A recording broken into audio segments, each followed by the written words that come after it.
Shkollimi për të arritur te kjo pika që jam sot ishte shumë i gjatë, shumë sfidues dhe shumë i shtrenjtë. Prindërit e mi lanë punë të mira në Shqipëri, por kur erdhën këtu normalisht që nuk paguheshin shumë, orët janë të zgjatura, edhe paguhesh shumë pak. Kur mbyllen borxhet e kredive studentore për një dermatologe? Akoma s'janë mbyllur, kështu që Sa e rëndësishme është për lëkurën rutina e përditshme? laje fytyrën, vër një krem hidratues dhe kremin e diellit. Alkooli, sa e dëmton lëkurën? Jashtëzakonisht shumë. Gjumi, sa e rëndësishëm është për lëkurën? Të paktën 7 deri 8 orë në darkë duhet të flem gjumë. Jastëkët me mëndafsh kanë rol vërtet për lëkurën? Nuk është se ka studime të mëdhaja, por nga ana teorike të ul ata fërkimin mekanik që i ndodh lëkurës kur ti fle në jastik. Ajo çfarë ham na del në fytyrë, besoj. Për shembull, ta hash karrota, është e vërtet që merr më shumë retinol? Po, është e vërtet. Si është puna e këtij kolagjenit? Është ajo që na bën që të duket ajo lëkura nice and plump kur jemi sidomos të rinj, dhe me kalimin e kohës kur bie kolagjeni duket dukshëm në fytyrë. Është e vështirë të rekomandosh suplemente, sepse në qoftë se një njeri nuk ka atë dietën shumë të balancuar dhe nuk është deficient, domethënë që t'i mungojnë këto vitamina në trup, nuk ka nevojë të marrin suplementet e tjera. Ti po thuaj që vëm krem dielli dhe në qafë? Absolutisht, po. Edhe në qafë. Edhe mbrapa duarve. Që nga mbrapa botës. Po. Duhet ta zgjedhësh broad spectrum SPF 30 dhe duhet ta riaplikosh çdo 2 orë. Nga ana embriologjike, lëkura edhe truri formohen nga të njëjtat qeliza, kështu që këtu në Amerikë themi gjithmonë the skin brain axis, kanë lidhje shumë me njëra tjetrën, sepse kur ne jemi të stresuar, trupi jon prodhon kortizol, adrenalin. Ne nuk i rekomandojmë ato make-up wipes, domethënë ato leckat që ti heq make-upin. Ndikon çmimi tek domosdoshmërisht tek cilësia e larësit? Nuk ka rëndësi. Ky është një veprim që do ta bësh sot që të falenderosh veten pas 20 vjetësh. Kush duhet të ishte ai veprim? Kremi diellit duhet të bëhet aq automatike sa që është larja e dhëmbëve.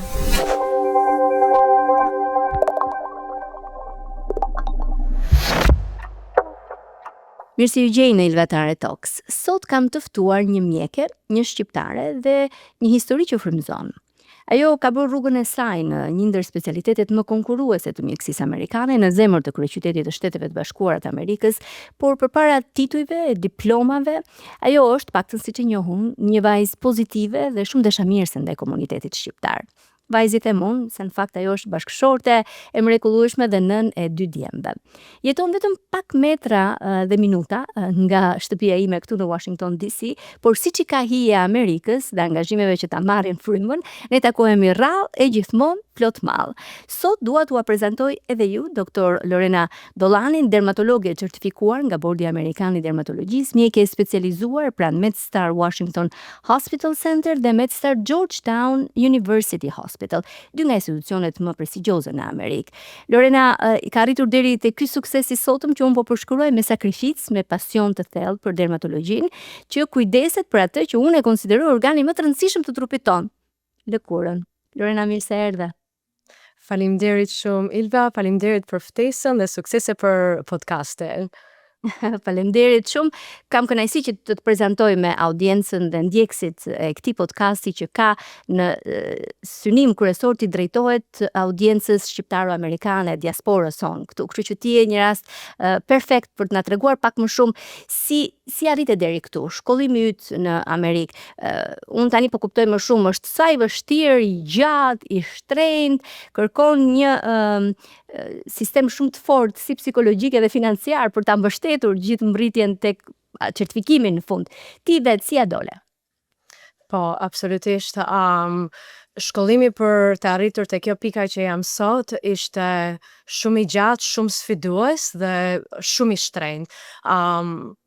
Unë kam ardhur nga Shqipëria kur kam qenë 11 vjeçe, nga fundi i klasës së 7, kam bërë klasën e 8 këtu dhe pastaj shkollën e mesme dhe gjithë pjesën e shkollimit e kam bërë këtu në Amerikë, specifikisht në Massachusetts. Kam ardhur dhe kam filluar shkollën në University of Massachusetts Amherst, pasi mbarova kolegjin, gjithashtu vazhdova në University of Massachusetts Amherst për kësaj radhe të Medical School që është në Worcester, dhe pasi mbarova shkollën e mjekësisë, I was able to match për residency në Georgetown Hospital në DC, ku jetoj momentalisht.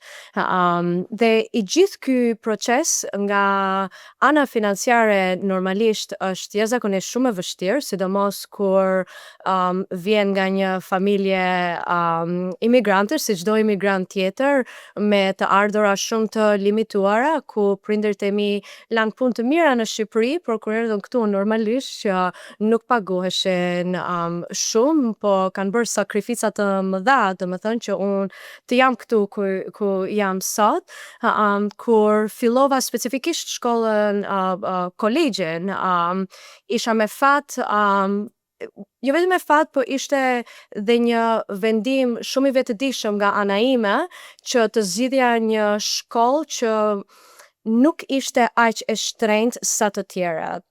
Mbaj mend që në kohën që po aplikoja, unë kisha aplikuar në disa shkolla, në shkolla private, që kishin emër akoma më të njohur, në Massachusetts ka shkolla ekselente, gjithashtu dhe University of Massachusetts, që është një state school, dhe në kolegju në arritet që të kisha një bursë të plot, dhe kjo ishte midis ndihmës financiare, nga që familja s'kishte të ardhura, plus edhe bursa që i thon merit scholarships. Edhe midis të atyre të dyjave unë arrita që mos të paguaja gjë për kolegjin, që është huge, që mos ta ndjeja shumë atë peshën pastaj kur të mbaroja kolegjin, plus që duhet kisha Jo, pyetja është kjo, se më kuriozove pak, dermatologjin ti e zgjodhe sepse kishe pasion, doje e pëlqeje më shumë si deg, apo ishte një nga versionet më të arritshme të mundshme për ty? Shumë pyetje mirë. Dermatologjia ka qenë diçka që ka zhvilluar shumë naturally, kur kam filluar, e dija që do bëhesha mjeke, por nuk e dija çfarë lloj mjeke do bëhesha. Se kur bëra kolegjin, mbarova për mikrobiologji, edhe mikrobiologjia pak a shumë të fut në atë drejtim, je pre-med, por dermatologjin jam ekspozuar kur kam bërë rotations, specifically kur po bëja away rotations në Mass General Hospital në Boston.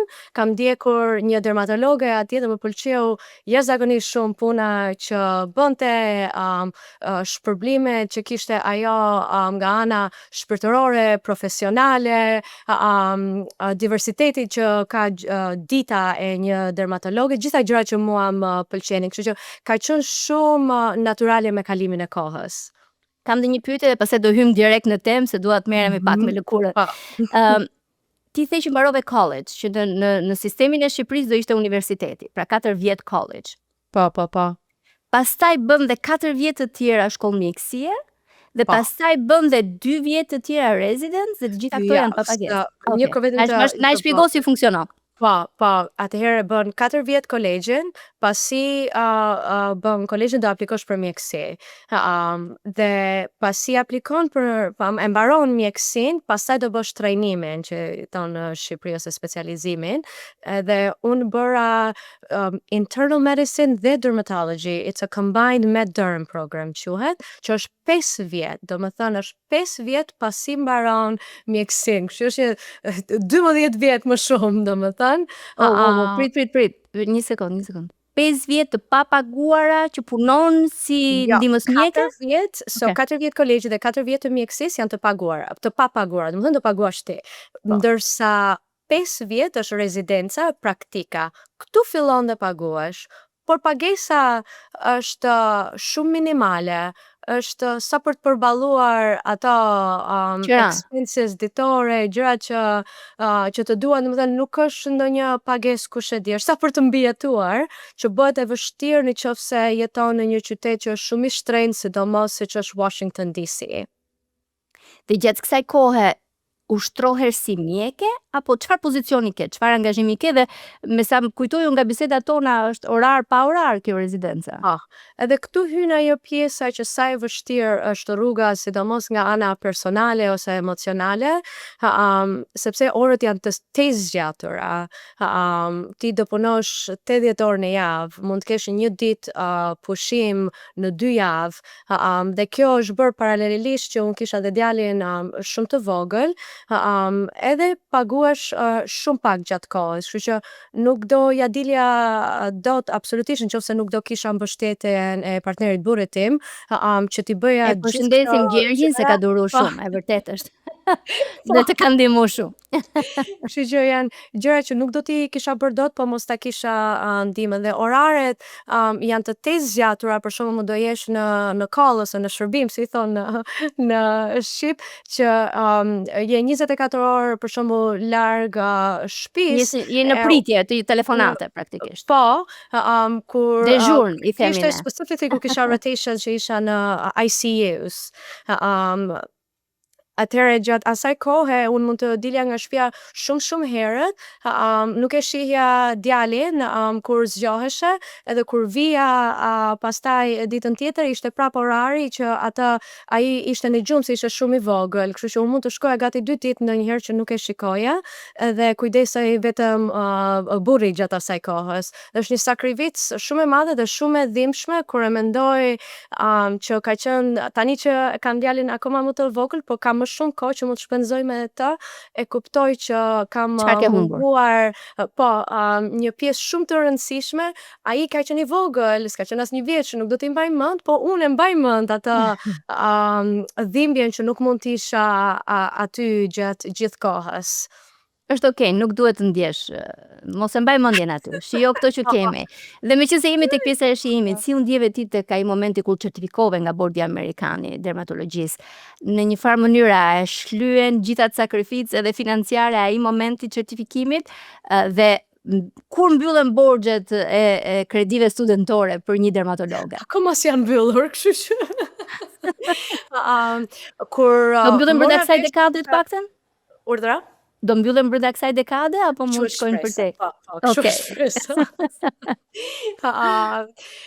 Kur mora vesh që kisha kaluar provimin që tani e mbarova, domethënë praktikën, mora provimin për të dalë, domethënë tamam për të bërë dermatologe, ditën që e marr me zi, po prisja që të dilte emaili, e kam kontrolluar, kam ndejur në kompjuter gjithë kohës, domethënë derisa ka erdhur emaili, dhe kur e pash më në fund, ato emocionet e para kanë qenë, e para ishte çlirim që e mbarova, e kalova dhe pastaj jam gëzuar jashtëzakonisht shumë, e mbaj mend, kam bërtitur, kam qarë në të njëjtën kohë, dhe u ndjeva jashtëzakonisht e emocionuar dhe mendova për të gjitha ato, domethënë që e kisha kaluar që ta arrija në këtë pikë, por në të njëjtën kohë më erdhi dhe një kështu si pesh, një përgjegjësi aq e madhe që tani si isha më në praktik. I kalova, po tani do isha komplet vetëm, kuptimin që isha unë dhe pacienti dhe përgjegjësia ishte akoma më e madhe që tani çdo vendim që marr ndalon tek unë. Nuk mund të kthehem mbrapa dhe të them, kam një pyetje për mjekët e tjerë që po më mësonin mua kur isha praktikante. Kështu që ishte jashtëzakonisht emocionuese dhe një krenari shumë e madhe. Çliruese dhe po edhe përgjegjësi, interesante. Po, jashtëzakonisht që kanë pesh. Shumë. absolutisht. Tani ti punove, ke punuar dhe brenda sistemit, në sistemin privat, por tani je në MedStar që është sistemi publik, edhe pse këtu në Amerikë është ndryshe nga mënyra se si e dim ne publikun të paktën në Shqipëri, dhe ke pasur dhe një eksperiencë të shkurtër në gjatë kohës që bëje trajnimin edhe në Shqipëri.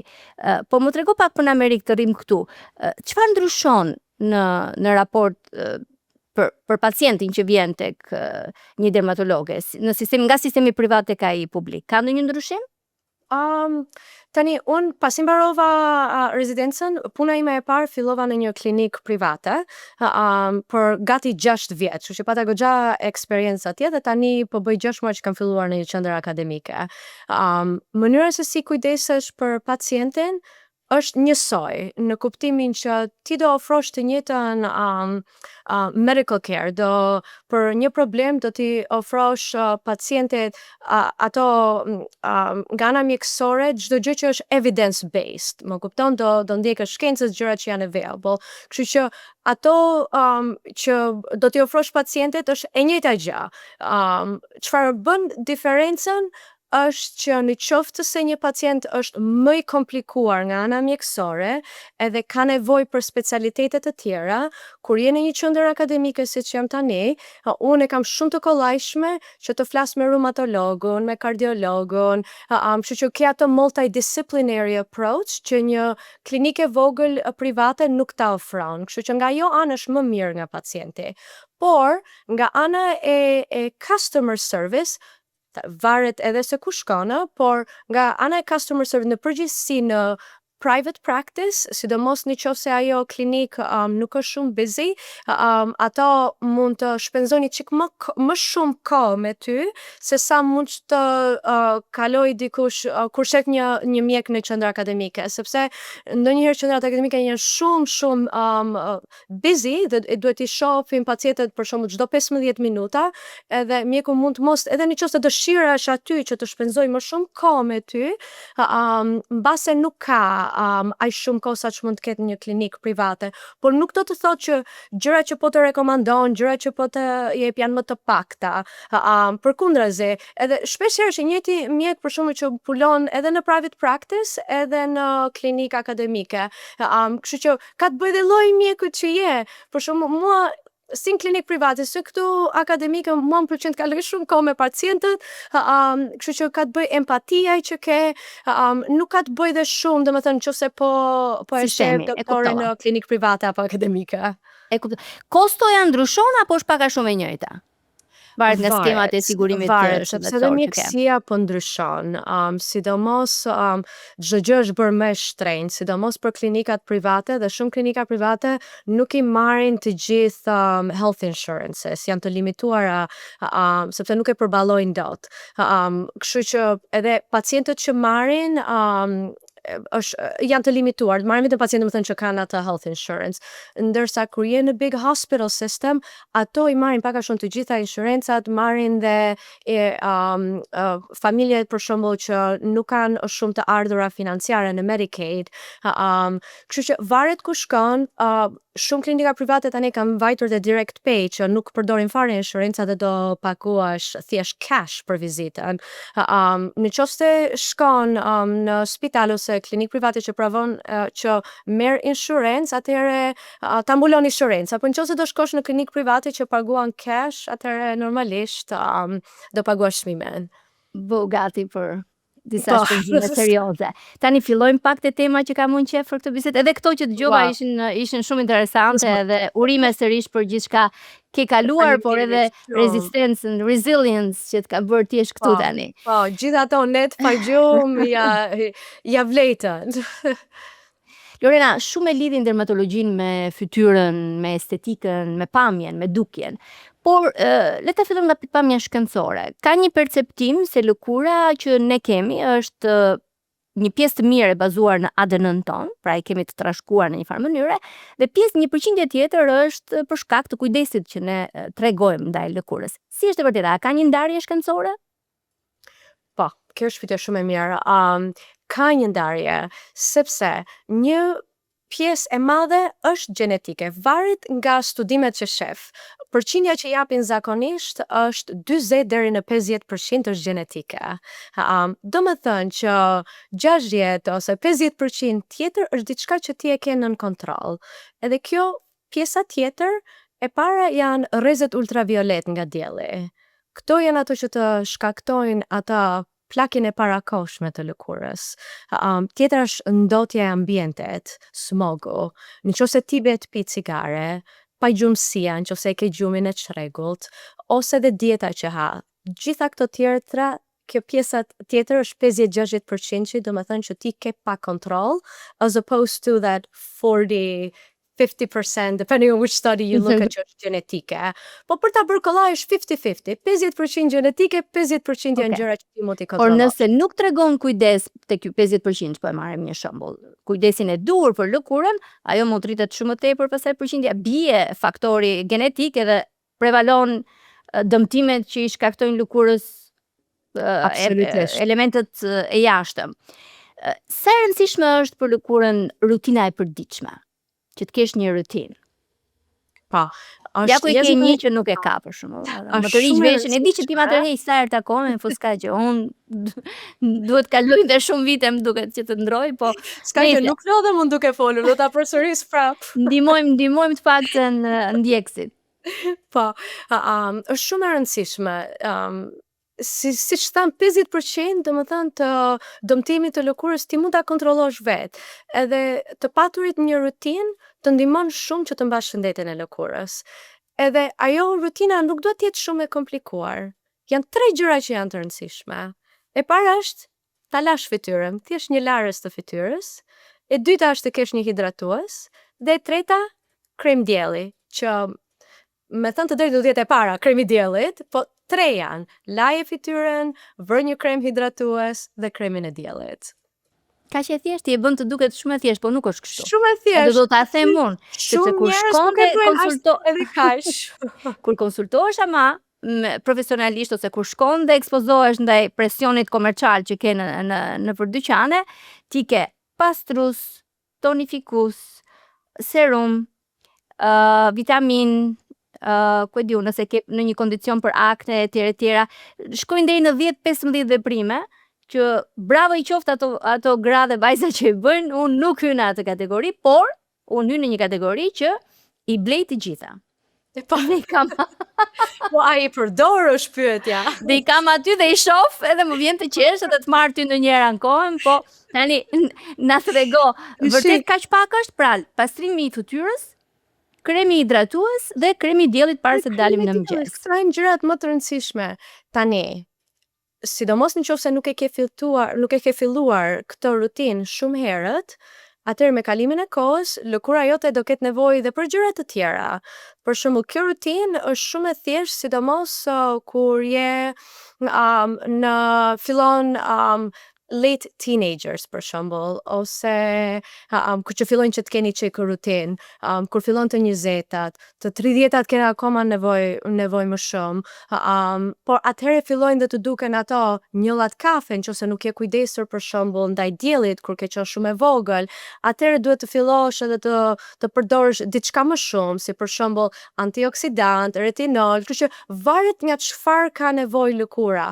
Por në qoftë se do fokusohesh te diçka, të pak të fokusohet tek ato të treja, sepse mos harro ka dhe shumë marketing kur vjen punat e të gjitha produkte, nuk është nevoja për aq shumë produkte.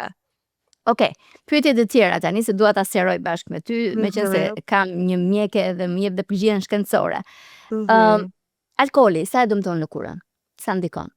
E dëmton jashtëzakonisht shumë, edhe sidomos kur është bashk me një ambient të ndotur, në qoftë se pi dhe cigare, it creates free radicals që ta dëmtojnë kolagjelin. Kështu që gjithmonë është mirë që ta limitosh, në mos të pish fare, të paktën ta limitosh. Okej. Gjumi, sa e rëndësishëm është për lëkurën? Gjumi është shumë i rëndësishëm. Kanë bërë plot studime ku kanë parë që edhe në qoftë se nuk fle një gjumë të rregull, domethënë në qoftë se janë 2 net që ti nuk fle mirë, fle 4 orë për shembull, atëherë kjo it affects your skin. Lëkura është më e dehidratuar, nuk është aq elastik, nuk duket aq bright, dukesh shumë më e lodhur lëkura, sepse e humbet ata brightness që ka. Thjesht nga që nuk ke fjetur mirë 2 net, edhe në qoftë se ajo vazhdon akoma më shumë, do të përkeqësohet, sepse gjatë gjumit është kur trupi jon prodhon growth hormone ose hormonin e rritjes. Dhe hormoni i rritjes është shumë i rëndësishëm kur ne flem gjumë që të rrisi kolagjenin në lëkurë. Kështu që të paktën 7 deri 8 orë në darkë duhet të flem gjumë. Okej, po hormoni i rritjes funksionon për të gjitha moshat? Po, për Apo të edhe gjitha tek të moshat, rinj, edhe për të kur gjitha rritemi kemi nevojë për growth hormone, po, por bën punë të tjera, për shumë na rrit në mënyra të tjera. Kemi nevojë nga ana e konajgjelit, nuk është se do shtojmë gjatësi, por na ndihmon për gjëra të tjera. Sa orë duhet flem që t'jemi të bukura tani? Të paktën 7 orë. Okej, mirë. Jemi. Me Është shumë përpjekje e edhe mund t'ja vështirë dalim. fazën e jetës që je tani me fëmijë të vogël harroje, nuk flet dot 7 orë rresht, po. Ajo është rekomandimi, po të shohësh studime të paktën 7 orë gjumë. Dhe jam e bindur që është faktor i rëndësishëm edhe cilësia e gjumit që bën. Dhe për këtë dua të të pyes për një tjetër presion komercial që vjen kryesisht nga reklamat. Jastëkët me mëndafsh kanë rol vërtet për lëkurën? Shumë interesante. So, nuk është se ka studime të mëdhaja, por nga ana teorike, it could be helpful. Mund të ndihmoj sepse të ul ata fërkimin mekanik që i ndodh lëkurës kur ti fle në jastik. Kur të fërkohet lëkura, edhe ajo është më ndafsh, është më pak ajo friction. Kështu që ideja është që me kalimin e kohës, sa më pas pak traumë mekanike të kesh, më pak rrudha mund të kesh. Pjesa tjetër e mëndafshit është që ka proteina biologjike që janë antibakteriale, që kjo mund të jetë më e rëndësishme për pacientët që kanë akne, sepse ndonjëherë nëse e përdor të njëjtën për shembull klaf jastiku edhe nuk e ndron shpesh, ideja është që mund të kontributojë në rritje të bakterisë në lëkurë, kështu që silk pillowcases të mbrojnë sadopak nga kjo. Interesante. Ne në podcast nuk kemi ndonjë kompani që po bën reklam, po mirë do ishte për ato që dëgjojnë të shesin, t'ja u shpjegojnë grave që ndihmon dhe ndoshta mund të jetë dhe një dhuratë e mirë për të Ide e keqe. Po. Por kam një tjetër pyetje në lidhje me gjumin prap. Po mënyra se si fle. Pra, me faqen në një anë ose fle me fytyrën lart, me fytyrën poshtë, varet se secili ka rutinën e vet. A ndikon në shtimin e rrudhave me kalimin e viteve?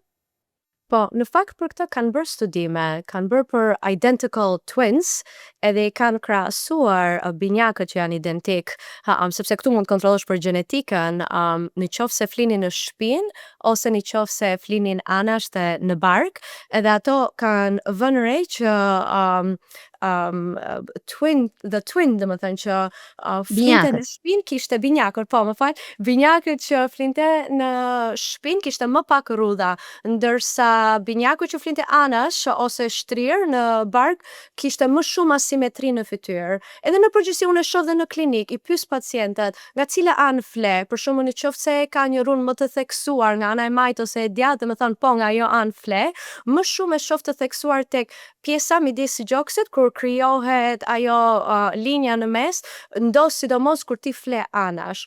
Por është e vështirë që të flesh gjithmonë gjatë shpinës. Unë i them vetes shpesh herë, shtriu kështu dhe kur çohem, pastaj çohem kështu ose anash, që është goxha e vështirë. Por për këtë ka evidencë që është mirë që të flesh në shtëpi nëse do të bësh gjithçka që mundesh për anti-aging. Okej, doktor Lorena. Pyetjet vështirë të vjen tani. Ti ma di dhe moshën, fakt, po dhe unë nuk e kam sekret. Nga fleun, si fleun? Ti kje gjatë gjithë kohës kështu, ti nuk ka asnjë rrudhë. I wish. Okej, vazhdojmë me pyetjet. Ushtrimet fizike, aktiviteti sportiv, ecja, vrapi, ndikojnë te cilësia e lëkurës? Po, jashtëzakonisht shumë. Janë nga dy aspekte në fakt, jo vetëm nga aktiviteti fizik, por sepse it also affects your mood, domethënë se si ndihesh, edhe të dyja kanë shumë rëndësi për shëndetjen e lëkurës. Në qoftë se ti bën shumë aktivitet fizik ose sidomos tani kemi më shumë evidencë nëse bën peshaj që vazhdon bë, që është akoma më e rëndësishme kur ti afron menopauzës ose në jenë menopauzë, sepse sa herë që ti ngrej pesha, muskujt lëshojnë një sinjale ose molekula që ti po e shpjegoj në mënyrë shumë simpliste, po i thon permision lëkurës që të prodhojnë akoma më shumë kolagjen. Në përgjithësi, njerëzit që janë më aktiv, që ngrejnë pesha, bëjnë vrap, e kanë kualitetin e lëkurës më të mirë se ata që nuk e bëjnë këtë. Dhe nga ana emocionale, edhe kur ti ndihesh më mirë, më e relaksuar, edhe lëkura jote është më e shëndetshme. Okej. A quhen pesha këto tepsit e hekurit që kemi ne pak rënda, apo duhen pesha, nuk quhen. Okej. Dieta. Ajo çfarë ham na del në fytyrë, besoj. Sa e rëndësishme është mënyra si ham dhe çfarë duhet ham më shumë. Po përgatitesha edhe për bisedën tonë dhe pa shumë gjëra çfarë thuheshin dhe online, për shembull ta hash karrota, është e vërtetë që merr më shumë retinol? Të ndihmon kjo? Po, është e vërtet, po. Karrotat kanë beta carotene që konvertohet në retinol në trup, po sasia e saj është e vogël në fakt, kështu që është prapë mirë që të mbrohemi edhe nga gjithë ato gjërat e tjera që folëm deri tani. Por për sa i përket dietës, ke plotësisht të drejtë, ka jashtëzakonisht shumë rëndësi dieta që ham. Për disa aspekte të ndryshme. Ka plot studime, për shembull për dietën për sa i përket akneve. Ka studime që tregojnë që qumshi, sidomos qumshi i procesuar, si për shembull skim milk këtu në Amerikë, shkakton shumë inflamacion në lëkurë. Kështu që ne rekomandojmë që pacientët që kanë akne mos të pinë qumësh të procesuar. Është më mirë që të marrësh whole milk edhe ta limitosh 1 kap për shembull. Ndërsa dairy byproducts që janë kosi, kefiri, këto të bëjnë mirë për lëkurën, për mikrobiomën në të njëjtën kohë. Pastaj Mediterranean diet, ne kemi një dietë mezetare që jemi mësuar, jemi rritur me atë dietë dhe tani është bërë dhe këtu në Amerikë shumë e njohur për benefitet që ka, jo vetëm për lëkurën, por dhe për çdo organ tjetër të trupit. Po flasim për perime, për fruta, yndyrna të mira si për shembull të vajin e ullirit, vajin e peshkut, të gjitha këto janë shumë të rëndësishme për lëkurën, për kolagjenin, dhe që të na ofrojnë dhe ato benefitet e tjera, vitaminën C për shembull, proteinat, të gjitha këto janë ato building blocks që na duhet për të formuar kolagjenin më vonë. Meqense jemi te kolagjeni, si është puna e këtij kolagjenit? Pse u mbasim ne me kolagjeni, po. Kolagjeni. Pse u mbasim dhe si mund ta rekuperojmë? Çfarë duhet bëjmë? Po, shumë e vërtet. Kolagjeni është një nga proteinat më të rëndësishme të lëkurës. Dhe është ajo që na bën që të duket ajo lëkura nice and plump kur jemi sidomos të rinj dhe me kalimin e kohës kur bie kolagjeni duket dukshëm në fytyrë. Edhe lajmi i keq është që kolagjeni fillon na bie shumë shpejt. Na fillon na bie që ne kur jemi 20 vjeçë, dhe fillon na bie nga 1% çdo vit. Dhe me kalimin e kohës bëhet humbasim më shumë, sidomos kur i afrohemi menopauzës dhe pas menopauzës. 5 vitet e para pas menopauzës, ne na bie 30% e kolagjenit që kemi. Edhe ai është ndryshimi më drastik, domethënë që përjeton një grua. Kështu që është shumë e rëndësishme që kur je shumë e vogël të fillosh dhe ta mbrosh atë lëkurën, sepse ajo do të parandalojë që kolagjeni mos të humbasi shumë shpejt. Që do humbi, po ideja është që you gotta slow down that process. Dhe mënyra se si e ngadalson, njëshi është ta mbrojmë lëkurën nga dielli, të ham mirë, edhe kjo është tjetra. Okej, pra po thua që kolagjeni është protein. Dhe merret kryesisht besoj nga ajo çfarë ham? Duhet përmirësojmë diçka në dietën tonë apo është faktori jashtë, mund ta zëvendësojmë edhe me kremra apo me trajtime apo nuk e di. Po, nuk është aq kollaj. Kolagjeni është një molekullë shumë e madhe. Të gjithë kremrat për shembull që kanë collagen creams, është më shumë një marketing, sepse është shumë e vështirë për atë kolagjen që të penetrojë në lëkurë aty ku duhet. Kolagjeni prodhohet brenda trupit, edhe që të prodhojmë kolagjenit duhet t'i japim ato building blocks, gjërat kryesore që i duhen, që është proteina dhe vitamina C. Na duhen të dyja dhe në kombinim kur ne e marrim nga dieta, na formohet kolagjeni. Prandaj dieta është shumë e rëndësishme. Vitaminat C vjen nga produktet si për shembull frutat, citrusat, strawberryt, kivit, ato specat e kuq që kanë shumë vitamin C. Pastaj proteinën do t'i marrësh nga peshku, mishi, pula, gjëra të tilla. Tani mund të marrësh kolagjen për shembull nëse ha lëkurën e peshkut, lëkurën e pulës, lëngun e mishit, por nuk është mjaftueshëm. Duhet të marrësh edhe këto gjërat e tjera që të bëjnë diferencë dhe të kesh sa më shumë kolagjen. Kështu proteinat dhe vitamina C janë shumë të rëndësishme. Ndërsa nga ana e lëkurës, pastaj mund të marrësh dhe vitaminë C edhe kremra që kanë retinol, sepse dhe retinoli vet të ndihmon që të prodhosh kolagjen në lëkurë. Okej. Po ky acidi, nëse e shqiptoj mirë, Hyaluronic acid. Okej, çfarë bën ai? Pse më del gjithandej mua? Sigurisht që unë nuk e bëj, po me që del. Po. Hyaluronic acid është një hidratues i mirë, është një humectant, i thon, dhe të ndihmon që të përthithësh sa më shumë ujë në lëkurë. Edhe është një ingredient që është natyral në lëkurën tonë, po me kalimin e kohës, ne fillojmë që ta humbasen. Edhe kur e marrim në mënyrë të një serumi, kjo na ndihmon që të sjellim më shumë në lëkurë. Po nuk mendoj se është e nevojshme për të gjithë. Edhe një tjetër gjë për hyaluronic acid, mendoj se njerëzit e përdorin gabim, sepse e përdorin vetëm pa përdorur dhe një krem hidratues tjetër. Sepse është e nevojshme ta përdorësh hyaluronic acid, but on top of that duhet të vësh edhe një krem tjetër hidratuese. Nuk do të mjaftoj vetëm për të përdorësh ata. Kështu që për mua nuk bën një diferencë shumë të madhe, mund të marrësh një krem hidratues të mirë dhe pa patur nevojë për hyaluronic acid. Pyetje tjetër. Si thash, tu është depresioni i reklamës që shikon po edhe vajzat e bukura, gratë e bukura të Hollywoodit, së fundmi pash Charlize Theron, I think, që thoshte që jeton praktikisht me maskat infrared, me ato maskat me dritat e kuqe. Edhe si thua, ta blej një unë apo jo, se edhe mosha më ka vajtur. Po, shiko. Kjo përgjigje është çik shumë me nuancë, sepse studimet për maskat LED apo infrared janë shumë të limituara dhe janë të vogla, dhe shumicat e studimeve janë të bërë nga kompanitë që e prodhojnë atë produkt.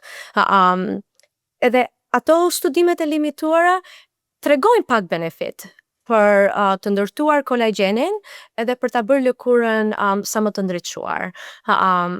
Por mendoj që duhet dhe ta përdorësh shumë rregullisht, që të kërkon ty që të jesh vërtet committed që do ta përdorësh çdo natë për të parë një diferencë.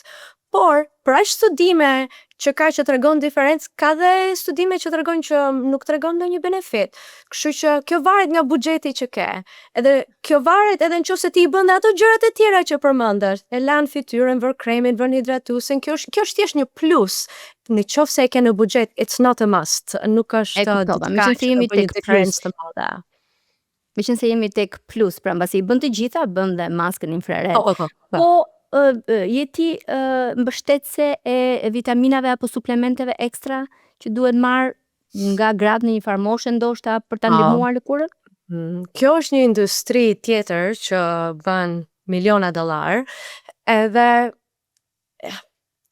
është e vështirë të rekomandosh suplemente, sepse në qoftë se një njeri nuk ka atë dietën shumë të balancuar, e ka të plot, dhe nuk është deficient, domethënë që t'i mungojnë këto vitamina në trup, nuk ka nevojë të marrin suplemente të tjera, sepse edhe këto suplemente nuk janë të rregulluara, nuk janë të kontrolluara nga FDA, që të shikojnë që nuk kanë për shembull kontaminim nga diçka tjetër. Ndonjëherë ato mund të thotë që ka një sasi për shembull biotin, but ti nuk e di që ajo vërtet e ka atë sasinë që ka shkruar tek shishja.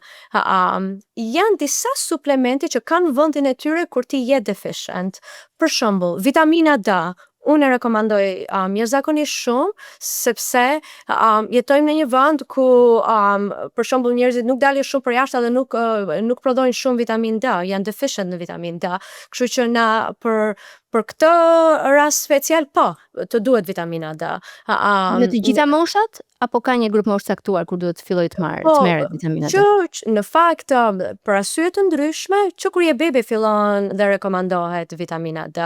Por vitamina D është rëndësishme dhe jo vetëm për lëkurën, për rënien e flokut, për që të kesh flokun e shëndetshëm, është rëndësishme për kockat. Kështu që unë rekomandoj vitaminën D gjatë gjithë jetës, sepse e kontrolloj domethënë në gjak shumë vitamina D të pacientëve të mi dhe e kanë të ulët. Kështu që tani kam filluar dhe e rekomandoj shumë.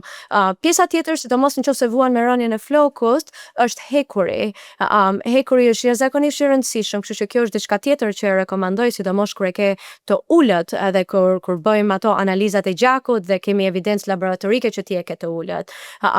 Ndërsa rasti për shembull i biotin, shikon reklama kudo ads për biotin, edhe akoma njerëzit e marrin në masë sepse e besojnë që i ndihmon me rritjen e flokut, po ka studime plot tani që tregojnë që kjo nuk është e vërtet. Biotin nuk bën ndonjë diferencë të madhe kur vjen puna për shëndetjen e flokut. Është thjesht marketing që kanë bërë rreth biotin. Të ndihmon për thonjë, po jo dhe kaq për flokët. Dhe gjëja e fundit që do të thosha për biotinën është që mund të shkaktoj dëm, në kuptimin që edhe këto pacientët nuk e dinë që nëse merr shumë biotin të shkakton nivele ose të duke nivelet më të ulta të tiroides ose të një proteine të zemrës që quhet troponins, edhe doktorët can miss a heart attack if you are on a biotin. Kështu duhet të kesh shumë kujdes me suplementet.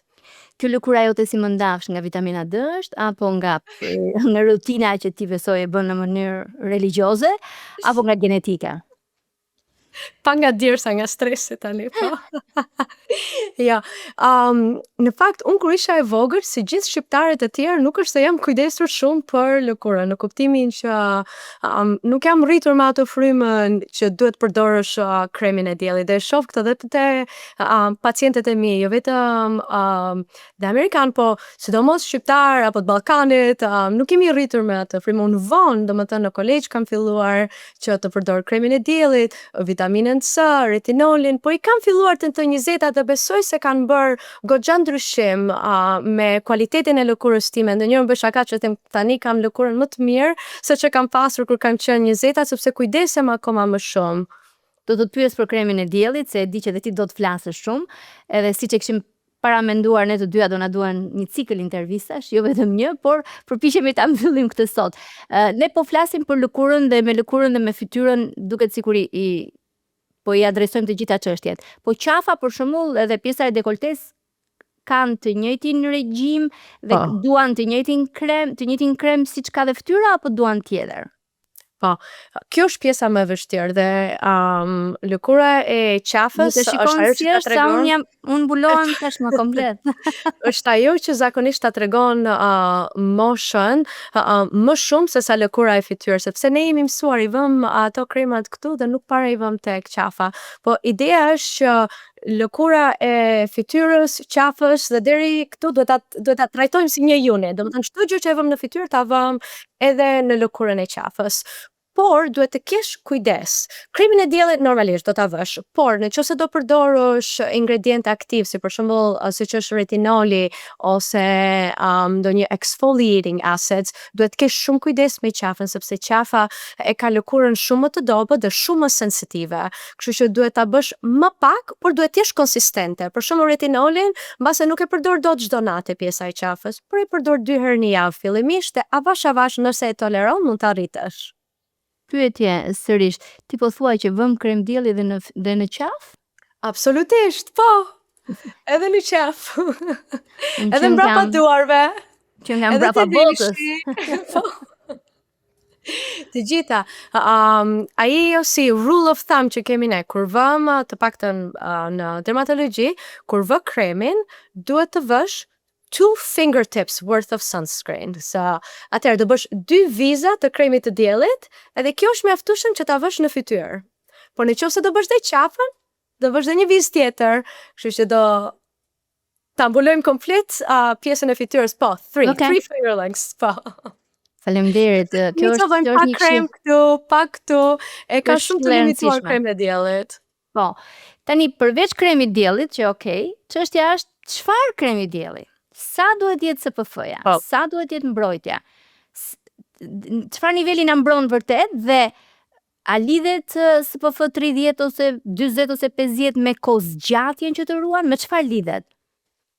Po, atëherë, është e vështirë që ta zgjedhësh ndonjëherë sepse është shumë overwhelming, e kuptoj kur shkon një njeri në një drugstore dhe do të zgjedhë një krem sepse ka shumë opsione. Gjëja kryesore është që duhet të shohësh për një krem që është SPF 30, të paktën 30. SPF 30 nuk do të thotë, nuk është domethënë një nuk të tregon se sa kohë mund të rrish në diell, të tregon se sa rrezë dielli mbron. Domethënë, një SPF 30 të mbron nga 97% të rrezeve. Një SPF 50 të mbron nga 98% të rrezeve. Diferenca është shumë e vogël, kështu që nëse merr SPF 30 dhe SPF 50 nuk ka ndonjë ndryshim të madh. Problemi është që njerëzit nuk përdorin sasinë e duhur.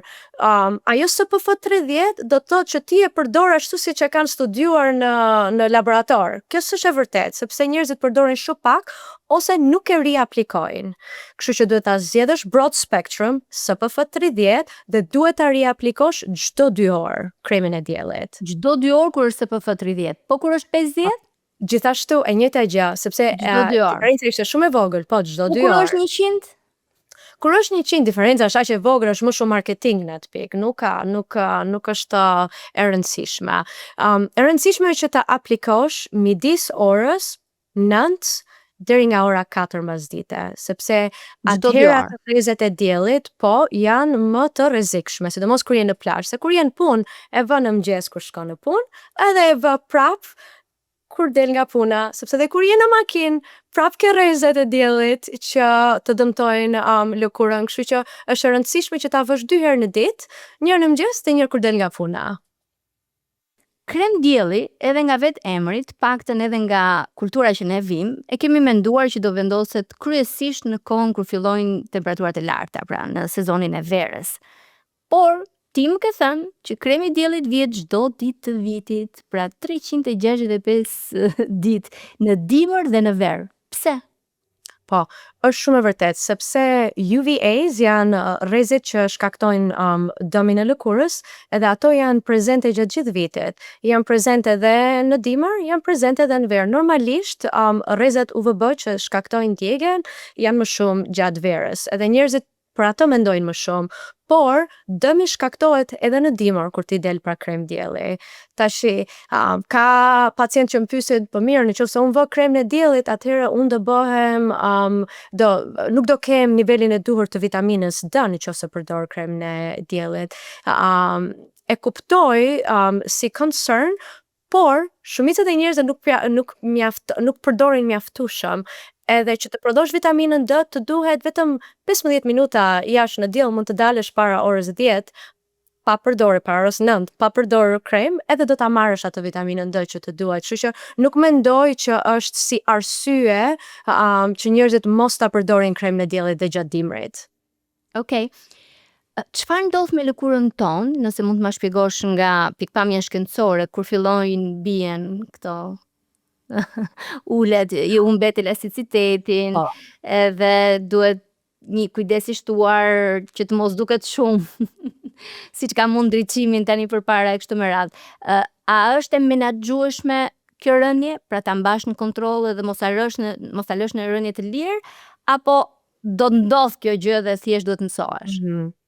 Me kalimin e kohës, ne gratë sidomos e ndjejmë më shumë këtë pjesën e rënies poshtme të fytyrës, edhe është një kombinim i ndryshimit hormoneve, atë ndryshimin e estrogjenit sidomos, kolagjeni fillon dhe na bie, siç thash 30% e kolagjenit na bie dramatikisht kur fillon menopauza.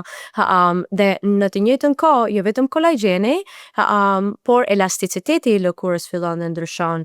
Lëkura na bëhet akoma më e thatë ose dehydrated. Dhe në të njëjtën kohë, kocka që kur jemi të reja na e mban lëkurën sipër me kalimin e kohës, edhe kocka resorbs, fillon dhe bëhet bëhet më e butë, jo aq e fortë siç e kemi pasur më përpara. Kështu që një kombinim i të gjitha këtyre gjërave fillojnë dhe pastaj na bija. Kështu që shumë e rëndësishme të gjitha ato faktorë që diskutuam si mbrojtja nga dielli, ushqimi i duhur, mos të pim cigare, mos të pim alkool, të flem mirë. Tash këto e janë Mos kemi shumë stres, ndikon stresi tek lëkura? Absolutisht, po. Është shumë interesante sepse nga ana embriologjike, lëkura edhe truri formohen nga të njëjtat qeliza. Kështu që këtu në Amerikë themi gjithmonë the skin brain axis, kanë lidhje shumë me njëra tjetrën, sepse kur ne jemi të stresuar, trupi jon prodhon kortizol, adrenalin, gjëra që shkaktojnë inflamacion, it affects edhe hormonet vet, kemi më shumë yndyrë në lëkurë, për shembull ekzema bëhet më keq para kur ke stres, kur je në prag të divorcit, psoriaza fillon të shpërthen, janë gjëra që dihet të duken në fytyrë pastaj. Kur është më keq. Po. Si? Të duken edhe në fytyrë pastaj. Gjithë problemet e brendshme. Pyetje tjetër, ti the që ajo rutina të paktën ato 3 gjërat minimale, pastrimi, kremi dhe kremi diellit janë must, janë të domosdoshme, janë kushti dhe detyrimi që i keni vetes dhe lëkurës. Por si ta bëjmë të pastrimin, se duket lehtë. Për shembull, unë për shumë vite dhe për shkak natyrës punës edhe make-upit të rënd në televizion, përdorja letrat e lagura, të cilat ishin pak më kollaj që hiqnin edhe sasinë e konsiderueshme të make-upit. A është e shëndetshme kjo që të bëhet në një kohë zgjatje të gjatë dhe por nëse jo, cila është mënyra më e mirë e pastrimit? Duhet ato peshqire për ta pastruar apo me pambuk apo më thuaj? Po, larësi i fytyrës duhet jetë shumë i butë, në kuptimin që nuk duhet të ta përthaj lëkurën kur e lan. Pasi ti e ke larë fytyrën dhe të ka hequr make-up, kremin e diellit, prap duhet të ndihet e hidratuar, nuk duhet të ndihet squeaky clean, do të thënë që të rrëshqet ajo dora dhe bën ato zhurmën pasi e lan. Është e rëndësishme që prap të ndihet e butë. Ne nuk i rekomandojmë ato make-up wipes, do të thënë ato leckat që ti heq make-upin, sepse ato mund ta irritojnë, sidomos nëse ti lëkurën e ke shumë sensitive, thjesht ai veprimi mekanik që po e heq atë make-upin ta irriton lëkurën, edhe nëse ke rozacia që në shqip i thon rosacea, ajo ta irriton akoma më shumë atë kuqen në lëkurë. Duhet kesh kujdes. Pjesa tjetër është që këto make-up wipes kanë ingredientë si për shembull surfactants, që ti nëse nuk e shplan, ato do të rrinë në fytyrë edhe do të krijojnë irritim pastaj. Mënyra më e mirë është që të përdorësh një liquid, domethënë një larës që është thjesht liquid. Mu më pëlqen shumë në darkë të përdor the double cleanse method, që do të thotë që ti përdor 2 gjëra për ta larë fytyrën në darkë.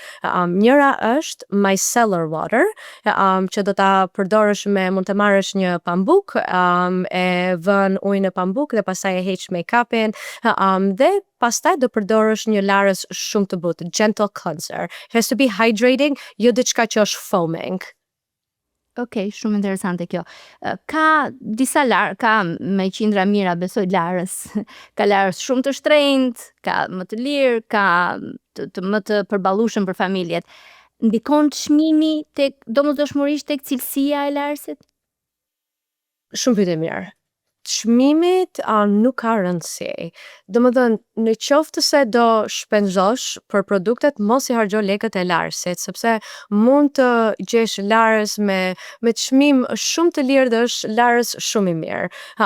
Larësi hidratuesi dhe kremi i diellit nuk është e rëndësishme që të jenë të shtrenjta. Çdo gjë është marketing.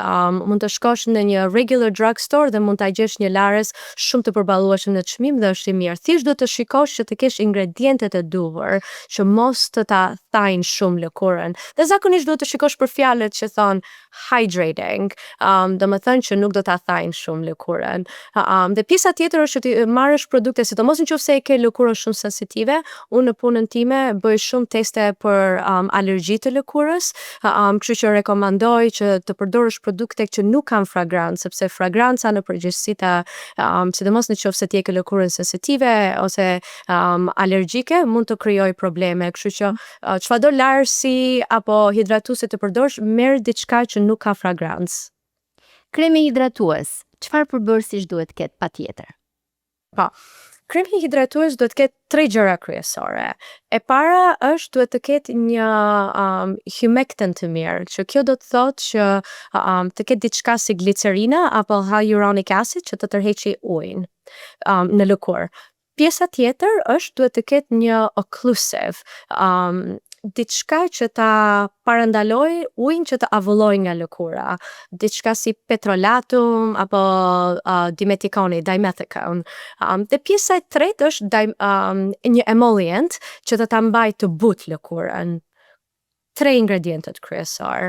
Gjërat e tjera pastaj është nëse do të ke kërkesa specifike, për shembull nëse lëkura jote ka njolla kafe, ka melazma, atëherë mund të marrësh edhe një krem hidratues që mund të ketë një vitaminë C, kojic acid, janë gjëra të tjera që janë plus, por jo të domosdoshme nëse do një krem hidratues basik. Okej. Këtë rutinën dhe këtë regjimin që po flasim për lëkurën do ta bëjnë vetëm gratë apo edhe meshkujt? E njëjta gjë dhe për gratë dhe për meshkujt. Është interesante sepse nga ana e marketingut shumë produkte janë kjo është për gra edhe kjo është për burra. Për lëkura pak a shumë është njësoj. Sidomos kur fillojmë dhe bëhemi më në moshë. Kur jemi më të rinj, lëkura e burrave ka ndryshim në kuptimin që e kanë kolagjenin, kanë më shumë kolagjen, e kanë më me yndyrë zakonisht lëkurën, por mënyra se si kujdesemi është njësoj.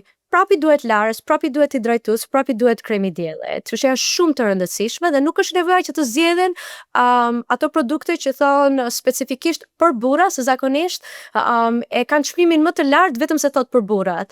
Por ingredientet janë njësoj dhe në fakt ndonjëherë janë më keq sepse i shtojnë shumë fragranca që janë për burra, por mund t'ja irritojnë lëkurën atyre. Ti ke më shumë pacient burra apo gra?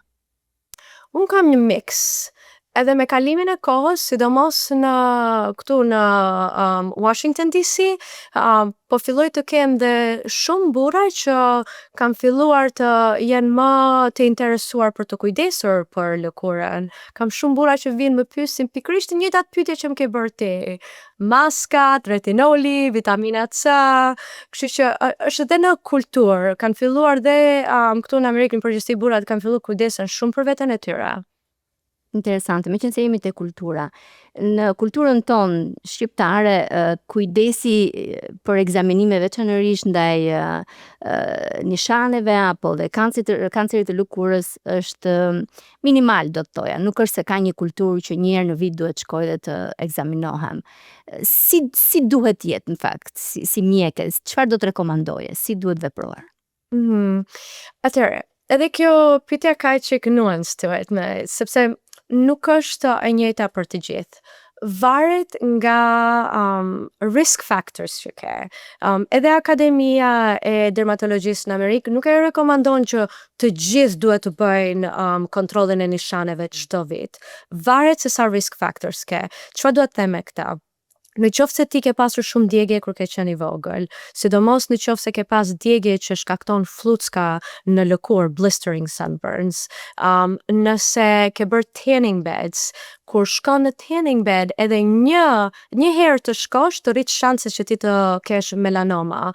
Në qoftë se ke histori në familje që dikush ka pasur kancer, duhet se s'bën që ta kontrollosh edhe ti lëkurën.